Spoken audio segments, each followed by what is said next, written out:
नमस्कार सब गोटे के स्वागत है मिथिला फूड में। हम संचिता कर्ण आई हम भेज मोमो के रेसिपी शेयर कर जा रहल छी। बहुत ही झटपट बनकर तैयार होबे वाला बहुत आसान तरीका से ई मोमो के रेसिपी शेयर करब।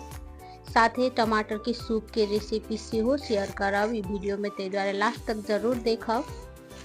ई भेज मोमो के रेसिपी फॉलो करके अहाँ बहुत ही टेस्टी बहुत ही परफेक्ट मोमो बनाकर बहुत ही आसान तरीका से तैयार कर सकै छी घर में होटल के स्वाद में। चलू तो बेसी देरी नहीं कर रेसिपी स्टार्ट कर ले छी। ई भेज मोमो बनाबे के लेल सबसे पहले एत हम ल ले लिया बंधा, 2टा गाजर आ साथ में 5टा मीडियम साइज के प्याज।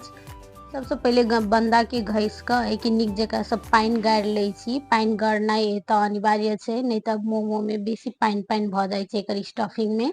बंधा के साथ साथ एत हम गाजर सेहो घस ले लिया, प्याज के छोट छोट टुकड़ा में काट लेने छी।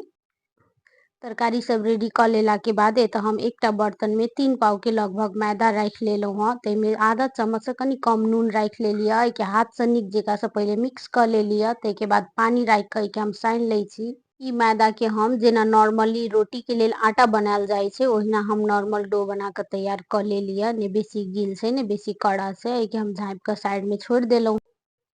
अब हम ऐठन मोमो के लिए स्टफिंग तैयार कर ले छी। सबसे पहले तो हम पत्ता गोभी रख लेलो हाँ घसल वाला, के पहले निक से पानी गार लेने छलो हाँ। साथ एत गाजर आ प्याज सेहो रख ले लिया।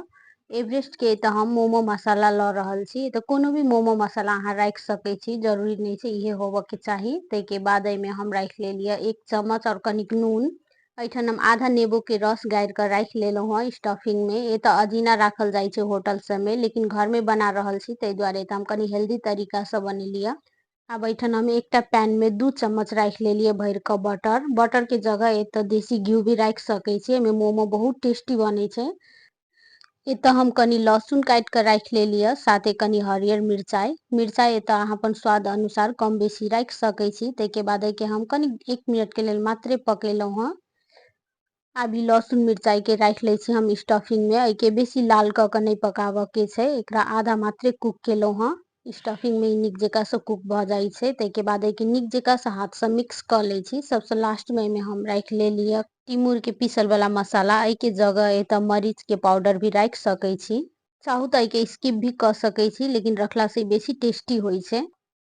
ऐठन हम टमाटर के सूप बनाबे के लेल एत हम मीडियम साइज के 6-7टा टमाटर ल लेने छी। के हम बीच से 2 टुकड़ा कर दे छी। पहले टमाटर सब के 2 टुकड़ा में काट लेला के बाद के हम एकटा पैन में रख देलिए। ते के बाद में हम आधा चम्मच नून रख ले लिया, 4 से 5 चम्मच जते पानी रख के हम झाँप के 10 मिनट के लेल बॉईल होबे देब। जाबे इम्हर टमाटर बॉईल होय छै ताबे एत हम आटा के चेक कर ले छी। एकरा निक जगह से एक बेर आरो सान ले लिया। ते के बाद छोट छोट लोई बना ले छी। लोई बना लेला के बाद के हम मैदा में डिप कर लेब। ते के बाद के रोटी जेका बेल ले छी। एत रोटी से पातर बेल के छै।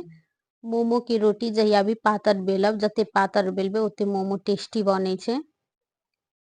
ते के बाद में हम 2 चम्मच स्टफिंग रख ले लिया। अब के हम साइड साइड से फोल्ड कर ले छी, एक साइड से देख सके छी वीडियो में। एना के बहुत ही आसान तरीका से बन जाय छै। एक साइड से फोल्ड के दोसर साइड वाला जे भाग रहे छै ओकरा वही में हम चिपका देलिया। अब अहिना के तो हम दूसरो शेप बना ले छी मोमो के। मोमो के चाहू तो एना बीच में ओपन भी रख सके छी, या तो एकरा सीधे बंद भी कर सके छी। ऐठन एकटा पूरे बंद वाला भी बना ले लिया। एकरा साइड साइड से प्लेट करे जाब आ जे बीच में बचते तेकरा एक ठन जाकर एकदम निक जगह से साइड देबे। एना के बहुत आसान तरीका से बनकर तैयार भ जाय छै। सेम प्रोसेस से एत हम बाकी बचल जे छलिए सब मोमो बना के तैयार कर ले लिया, देख सके छी। मोमो सब बना के तैयार कर लेला के बाद आबे के हम मोमो स्टैंड में रख के पका लेब। ते के लेल पहले में हम तेल लगा ले लिया कनी।